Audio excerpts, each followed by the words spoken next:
नमस्कार दोस्तों, ढोल में पोल चैनल में आप सब मित्रों का हार्दिक स्वागत करता हूं। दोस्तों, मेरे पिछले वीडियो में आपने देखा कि किस तरह से वाल्मीकि रामायण में सीता का परित्याग का कारण न तो लोक अपवाद है, न कोई धोबी का कारण बना है, दूर दूर तक नहीं है कोई ऐसी कथा। वो तो रामचंद्र जी को लंका में रहते हुए ही सीता जी के चरित्र पर संदेह हुआ है और उन्होंने वहीं कह दिया था कि सीते अब तुझे जहाँ जाना है जा। लेकिन बाद में अयोध्या वापस लौटने पर वो राजकाज करने लग जाते हैं, तो फिर उनके मित्र जो है बैठे हुए मनोविनोद करते हैं और बताते हैं कि भगवान आपके बारे में ऐसी ऐसी बातें होती हैं जो लोक अपवाद का ही कारण है और सीता के बारे में ऐसी ऐसी बातें करते हैं। तो उससे क्षुब्ध होकर के और लोक अपवाद का कारण बता करके रामचंद्र जी जो है सीता जी को जंगल में लक्ष्मण जी और सुमंत्र द्वारा छुड़वा देते हैं। दोस्तों, उस समय कहीं भी वाल्मीकि रामायण में धोबी का कोई जिक्र नहीं आता है, जिसे एक मूल ग्रंथ माना जाता है राम के विषय में। लेकिन दोस्तों, हमारे ये कथा कहानीकार, ये पुराणकार, जिन्होंने के वैदिक धर्म के बाद, वैदिक काल के बाद इन तमाम पुराणों की रचना कर डाली और व्यास जी का नाम बता दिया गया कि व्यास जी ने वेद वेदांगों से लेकर के तमाम सामग्री जो है, बड़ा ज्ञान सामग्री, और ये 18 पुराणों की रचना की। और फिर 18 पुराणों के बाद भी अन्य पुराण भी, उपपुराण जिन्हें कहा जाता है, वो रचे गए। तो दोस्तों, इस प्रकरण में धोबी प्रकरण को ही द्वारका युग से जोड़ दिया गया, द्वापर युग से जोड़ दिया गया, और उसमें श्री कृष्ण द्वारा उस धोबी को मारा हुआ दिखा दिया गया है। और ये विशेष बात हुई है इस श्रीमद्भागवत सुधा सागर में। श्रीमद्भागवत सुधा सागर, इसे सुख सागर भी कहते हैं और ये गीता प्रेस गोरखपुर का प्रकाशित है। और इसमें जो है श्री कृष्ण के बारे में तो इतना वर्णन कर दिया गया है कि श्री कृष्ण जी महारसिक हैं, रासलीला ही करते रहते हैं और माखन चुराते रहते हैं, गोपियों के साथ नृत्य करते रहते हैं, उनके वस्त्र हरण करते रहते हैं।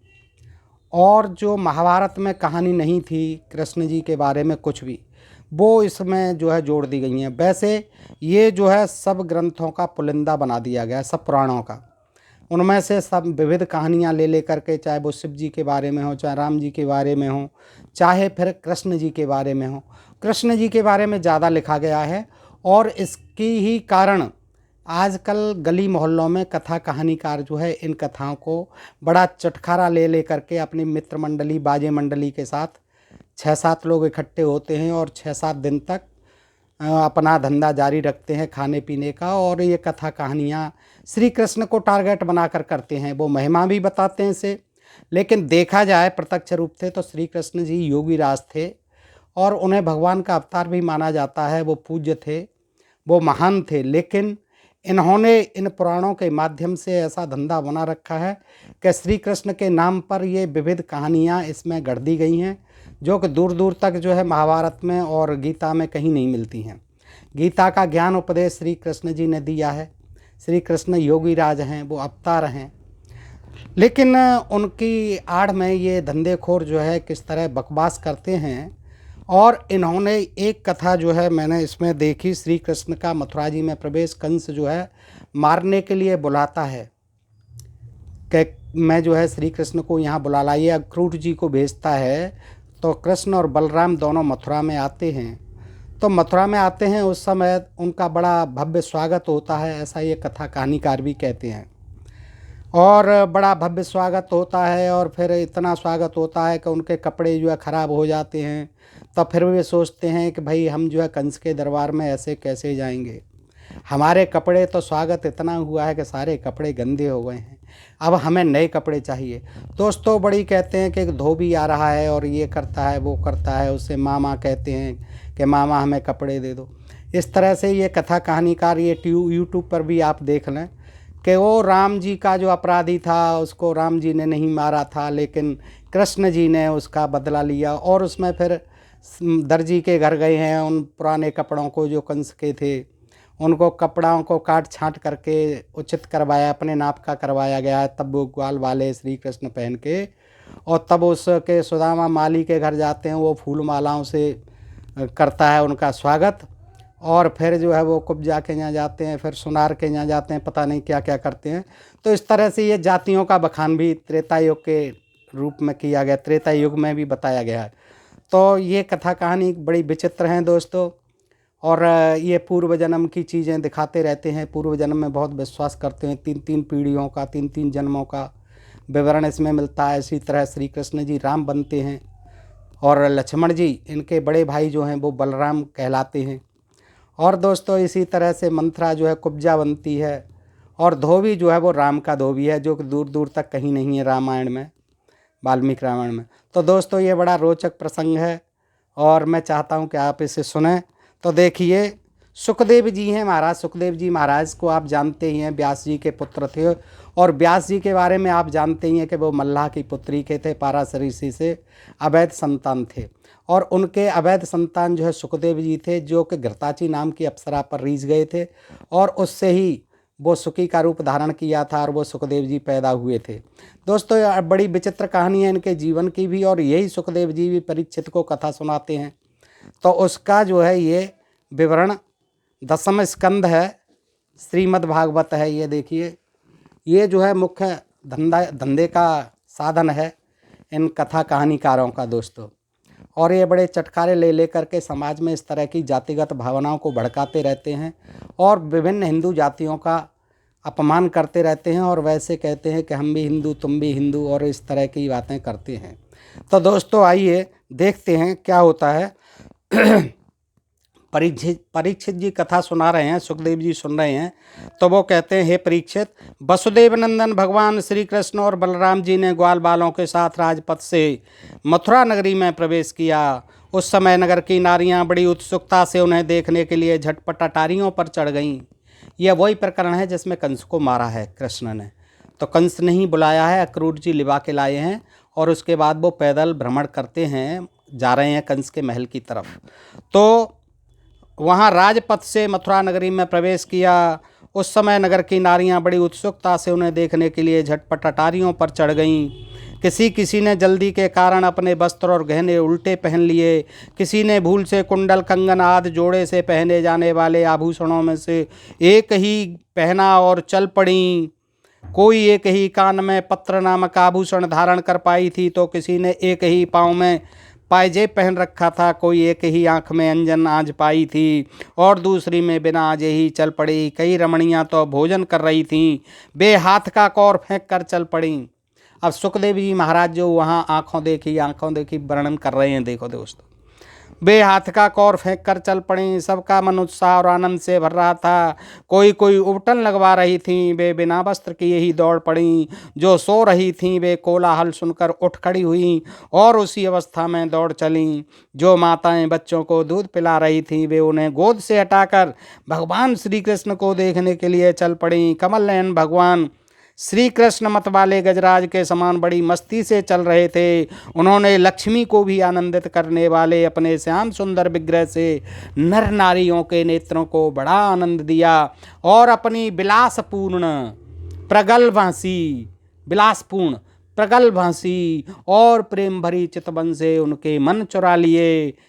मन तो हाल चुरा लेते थे, वो रसिक थे। इस तरह से उनका जो है मान मर्दन किया है श्री कृष्ण जी का, और इन्होंने अपने धंधे का साधन बना लिया है श्री कृष्ण को। मथुरा की स्त्रियां बहुत दिनों से भगवान श्री कृष्ण की अद्भुत लीलाएं सुनती आ रही थीं। उनके चित्त चिरकाल से श्री कृष्ण के लिए चंचल और व्याकुल हो रहे थे। आज उन्होंने देखा भगवान श्री कृष्ण ने भी अपनी प्रेम भरी चितवन और मंद मुस्कान की सुधा से सींचकर उनका सम्मान किया। परीक्षित, उन स्त्रियों ने नेत्रों के द्वारा भगवान को अपने हृदय में ले जाकर उनके आनंद रूप स्वरूप का आलिंगन किया। उनका शरीर पुलकित हो गया और बहुत दिनों की विरह व्याधि शांत हो गई। मथुरा की नारियां अपने अपने महलों की अटारियों पर चढ़कर बलराम और श्री कृष्ण पर पुष्पों की वर्षा करने लगीं। नारियां करने लगीं, नर नहीं करने लगे। उस समय उन स्त्रियों के मुख कमल प्रेम के आवेग से खिल रहे थे। स्त्रियों के ही खिल रहे थे, आदमियों के नहीं खिल रहे थे, वहाँ आदमी नहीं थे। ब्राह्मण क्षत्रिय और वैश्यों ने स्थान स्थान पर दही अक्षत जल से भरे। ब्राह्मण और क्षत्रिय वैश्य, शूद्र नहीं थे। ब्राह्मण क्षत्रिय और वैश्यों ने स्थान स्थान पर दही अक्षत जल से भरे पात्र, फूलों के हार, चंदन और भेंट की सामग्रियों से आनंद मग्न होकर भगवान श्री कृष्ण और बलराम जी की पूजा की। भगवान को देखकर सभी पुरवासी आपस में कहने लगे, धन्य है, धन्य है। गोपियों ने ऐसी कौन सी महान तपस्या की है। गोपियों ने, गोपों ने नहीं, गोपियों ने ऐसी कौन सी महान तपस्या की है जिसके कारण वे मनुष्य मात्र को परमानंद देने वाले इन दोनों मनोहर किशोरों को देखती रहती हैं। उसी समय भगवान श्री कृष्ण ने देखा। अब देखिए, ये इसमें सीधा रहा है, इसमें कोई बनावटी बात नहीं है, सीधे सीधे जोड़ रहे हैं धोबी से। लेकिन उसमें तो कहते हैं वो धोबी आ रहा था, मामा जी कपड़े चाहिए, और ये इस तरह की बातें करते हैं। तो उसी समय भगवान श्री कृष्ण ने देखा कि एक धोबी जो कपड़े रंगने का भी काम करता था उनकी ओर आ रहा है। भगवान श्री कृष्ण ने उससे धुले हुए उत्तम उत्तम कपड़े मांगे। अब बताइए, भगवान ऐसा काम करेंगे? किसी मजदूर जो अपने कपड़े धो के ले जा रहा है, क्या उन पर जो त्रिलोकी के नाथ हैं जिनके कितने विलासितापूर्ण महलों में रहते थे और बड़े सोने के महल होते थे, वो कपड़े मांगेंगे? उन पर कपड़े नहीं थे। क्या विचित्र बात है। तो देखिए, वो धोबी आ रहा है और धोबी से कपड़े रंगने का रंगरेज भी है वो, और उससे कहते हैं उसकी ओर आ रहा है। भगवान श्री कृष्ण ने उससे धुले हुए उत्तम उत्तम कपड़े मांगे। अब बताइए, कोई भी आदमी आज भी किसी दूसरे के कपड़े साधारण से साधारण, गरीब से गरीब आदमी भी नहीं पहनता है, और श्री कृष्ण भगवान वो जो है दूसरे के उतरे हुए कपड़े और धोबी से मांगेंगे? अरे उन्हें मांगना था तो किसी गारमेंट की दुकान पर जाते, या प्रवासियों से जो ब्राह्मण और वो क्षत्रिय वैसे इतना सम्मान कर रहे हैं, वो उनको कपड़े नहीं सिलवा दे सकते थे? नहीं, लेकिन नहीं, उनको जो है धोबी दिखा। धोबी कौन सा? वो ही जिसने राम की कलंकित किया था, सीता को परित्याग करा दिया था। इनकी कहानी के अनुसार, इनके कहने के अनुसार, रामायण में नहीं है दोस्तों। तो कृष्ण ने उससे धुले हुए उत्तम उत्तम कपड़े मांगे, उत्तम उत्तम कपड़े मांगे, सब नहीं मांगे।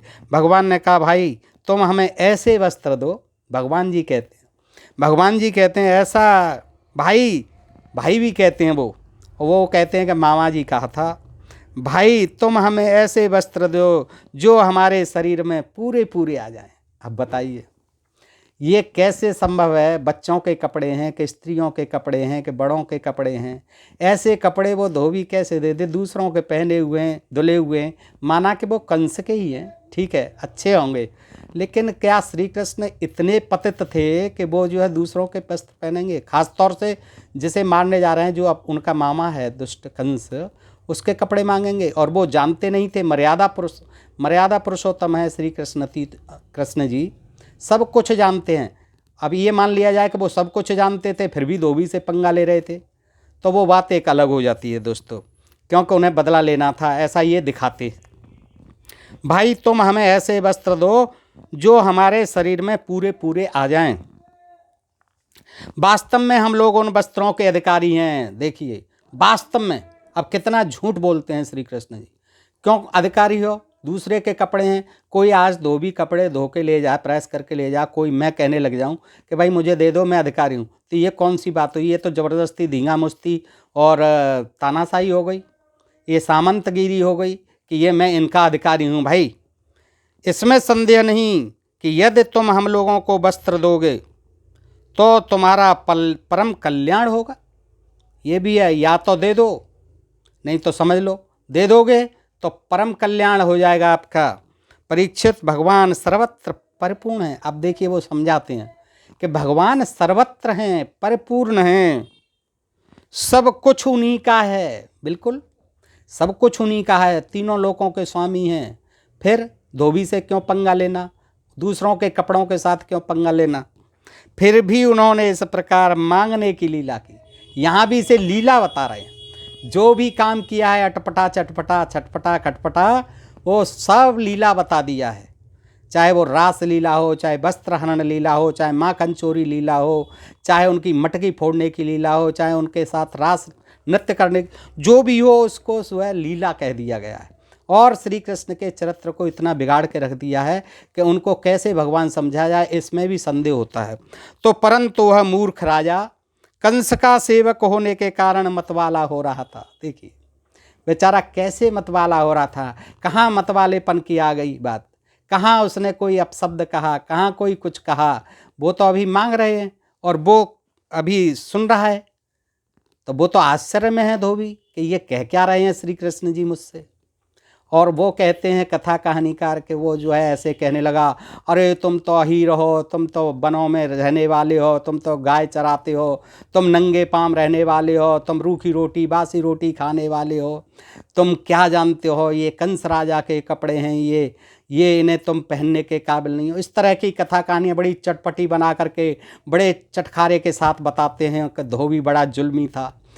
तो बताइए, पता नहीं श्री कृष्ण का ऐसा चरित्र और व्यवहार इन्होंने क्यों बना दिया है कि राजा, परंतु वह मूर्ख राजा कंस का सेवक, वह मूर्ख, देखिए अपना काम कर रहा है, मजदूर आदमी है, उसे मूर्ख बता रहे हैं। वह मूर्ख राजा कंस का सेवक होने के कारण मतवाला हो रहा था। भगवान की वस्तु भगवान को देना तो दूर रहा। अरे भगवान की वस्तु कहाँ थी भाई? वो कपड़े, मैं किसी के कपड़ों को कहने लग जाऊँ मेरे हैं, मैं भगवान हूँ, और भगवान श्री कृष्ण जो है इतने पतित थे कि वो ये कहेंगे कि दूसरों की वस्तु मेरी है। भगवान की वस्तु भगवान को देना तो दूर रहा। उसने क्रोध में भरकर आक्षेप करते हुए कहा, तुम लोग रहते हो सदा पहाड़ों और जंगलों में। देखिए श्री कृष्ण को वो जानता नहीं था, अपरिचित था। पहाड़ और जंगलों में रहते थे, या मथुरा में रहते थे, या गोकुल में रहते थे, या वृंदावन में रहते थे। क्या वहाँ ऐसे ही वस्त्र पहनते हो? अनभिज्ञ है वो, पूछता है तुम तो पहाड़ों जंगलों में कहीं रहते हो। क्योंकि वो हो सकता है कह दिया गया हो कि वो नहीं जानता हो, बेचारा ग्वाल बाल समझ रहा हो, ग्वाल बालों के बेस में, और ग्वाल बालों के साथ ही गए थे वो।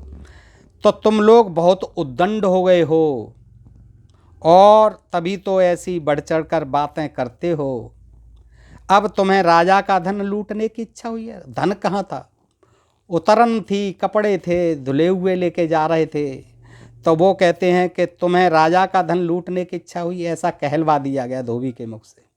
तुम तो नंगे हो, पहाड़ों पर रहते हो, बहुत उद्दंड हो गए हो तुम। कहीं धोबी की इतनी हिम्मत हो सकती है कि वो त्रिलोक के भगवान से इस तरह की बातें करे?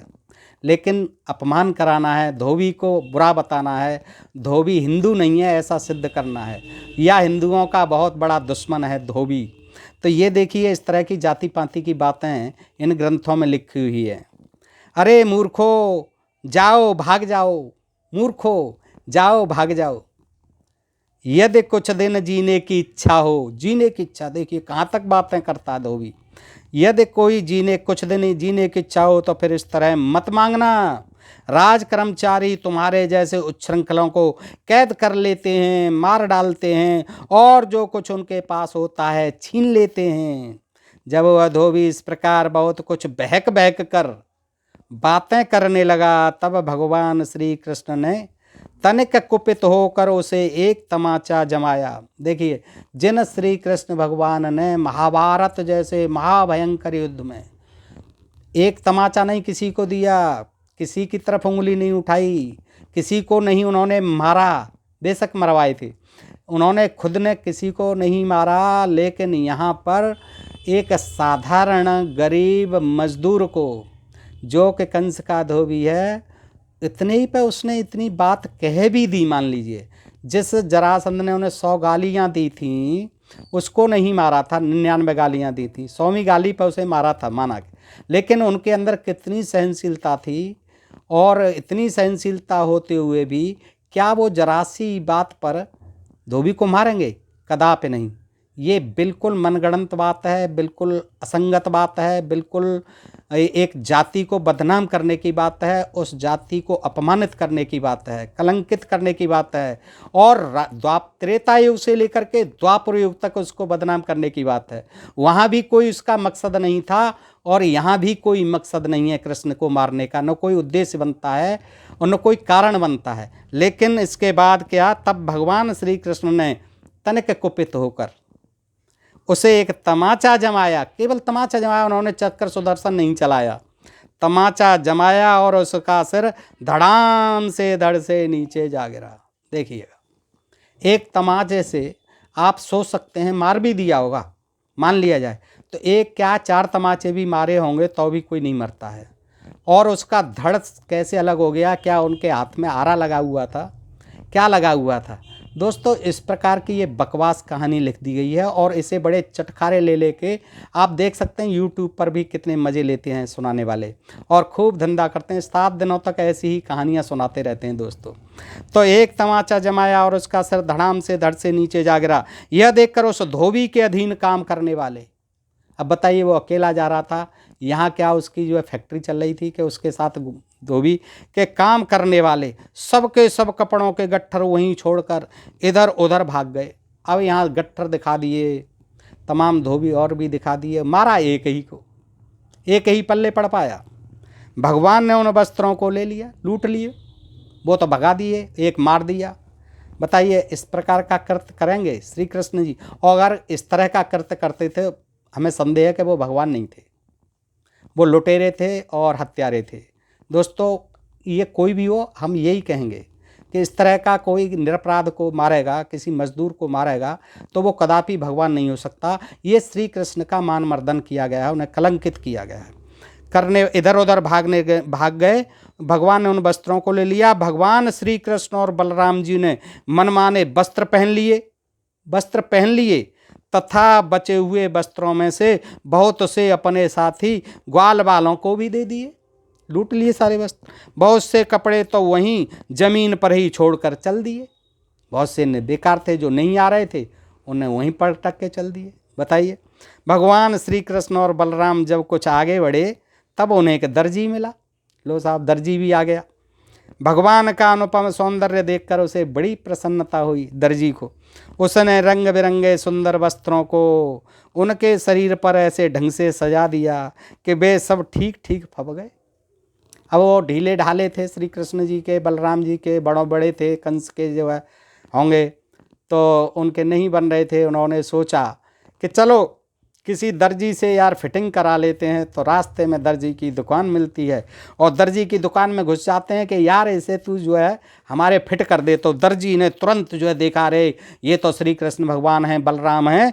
तो उसने बेचारे ने फटाफट रंग बिरंगे सुंदर सुंदर वस्त्रों को उनके शरीर पर ऐसे ढंग से काट छाँट करके सजा दिया कि वे सब ठीक ठीक फब गए, जमने लगे। अनेक प्रकार के वस्त्रों से विभूषित होकर दोनों भाई और भी अधिक शोभामान हुई, ऐसे जान पड़ते मानो उत्सव के समय श्वेत और श्याम गज शावक भली भांति सजा दिए गए। उत्सव हो रहा हो कोई, और गज शावक यानी हाथी के बच्चे दोनों, जो कि गोरे और काले रंग के थे, श्वेत और श्याम वर्ण के थे, ऐसे सजा दिए दर्जी ने जैसे कि हाथी के बच्चे हों।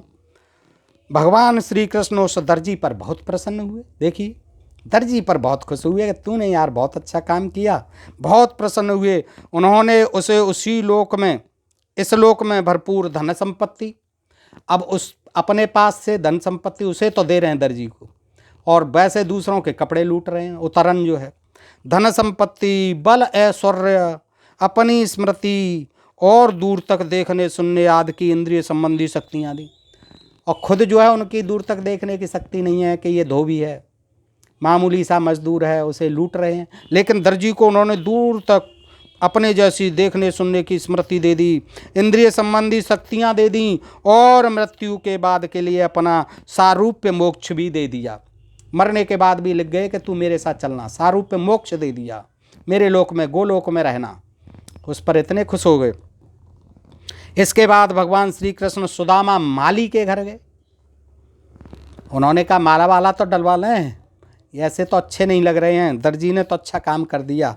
दोनों भाइयों को देखते ही सुदामा उठ खड़ा हुआ और पृथ्वी पर सिर रखकर उन्हें प्रणाम किया। फिर उनको आसन पर बैठाकर उनके पांव पखारे। देखिए, वो दूर से ही पहचान गया श्री कृष्ण जी हैं, बलराम जी हैं। पांव पखारता है, हाथ धुलाता है, और तदनंतर ग्वाल बालों के सहित सबकी फूलों के हार, पान, चंदन आदि सामग्रियों से विधिपूर्वक पूजा करता है। इसके पश्चात उसने प्रार्थना की, प्रभु आप दोनों के शुभागमन से हमारा जन्म सफल हो गया, हमारा कुल पवित्र हो गया। वैसे नहीं पवित्र था, पवित्र था माली का कुल।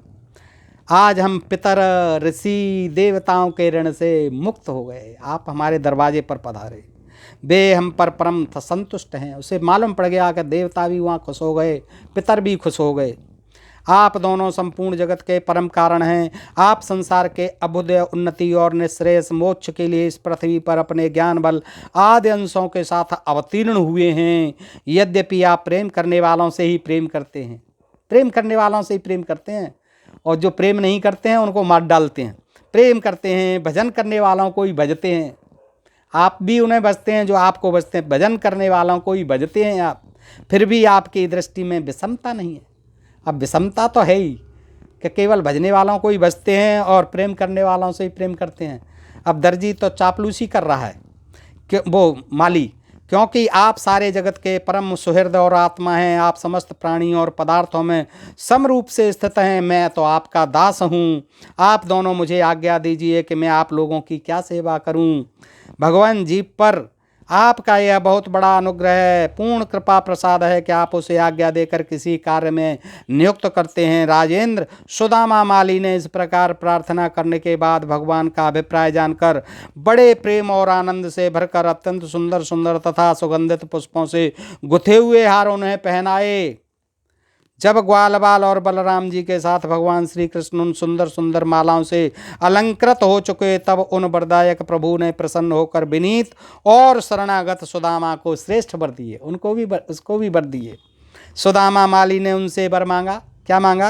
हे प्रभु, आप ही समस्त प्राणियों की आत्मा हैं, सर्वस्वरूप आपके चरणों में मेरी अविचल भक्ति हो, आपके भक्तों से मेरा सौहार्द मैत्री का संबंध हो और समस्त प्राणियों के प्रति अहेतुक दया का भाव बना रहे। भगवान श्री कृष्ण ने सुदामा को उसके मांगे हुए वर तो दिए ही, ऐसी लक्ष्मी भी दी जो वंश परंपरा के साथ साथ बढ़ती जाए, ऐसी लक्ष्मी भी दी। वहाँ कपड़े भी पैदा नहीं हैं, कपड़े भी दूसरों के पहन के जा रहे हैं, और उसको लक्ष्मी दी। क्या बेतुकी बातें लिख दी हैं इन पुराणकारों ने। और साथ ही बल, आयु, कीर्ति और कांति का भी वरदान दिया। इसके बाद भगवान श्री कृष्ण बलराम जी के साथ वहाँ से विदा हुए। 679 पृष्ठ पर है ये दोस्तों, 10वें स्कंद। तो इस तरह से वो जो है आगे बढ़ जाते हैं दोस्तों। इस तरह की ये कथा कहानी है। और इस पुराण में जातिवाद खूब फैलाया गया है, आपने देखा, और श्री कृष्ण को जो है बदनाम किया गया है। ये श्री कृष्ण भगवान थे, उनको भगवान माना जाता है। योगी राज थे, उन्होंने गीता का ज्ञान दिया है। महाभारत में एक भी खून नहीं किया उन्होंने, सिवाय उसके जो उनको मारने के काबिल थे, जिन्होंने अपराध, बहुत घोर अपराध किया था, जिन्होंने 100 तक गालियाँ दी, 99 तक गालियाँ दी, तब उन्होंने कहीं मारा किसी को, अन्यथा वो ऐसे नहीं थे। तो दोस्तों, ये श्री कृष्ण जी को आधार बनाकर, ये भागवत पुराण को आधार लेकर ये कथा कहानियाँ विचित्र इस प्रकार की करते रहते हैं और हिंदू जाति में विघटितकारी जाति व्यवस्था को बढ़ावा देते हैं दोस्तों। तो मैं आज आपके समक्ष इतना ही निवेदन करूँगा कि इन कथा कहानीकारों से बचें और समाज में एकता और अखंडता बनाए रहें, जाति विषमता को बढ़ावा न दें दोस्तों। आज के लिए इतना ही। सुनने के लिए बहुत बहुत आभार और शुक्रिया दोस्तों। ढोल में पोल चैनल को सब्सक्राइब करते रहें। आपका बहुत बहुत आभार। नमस्कार दोस्तों।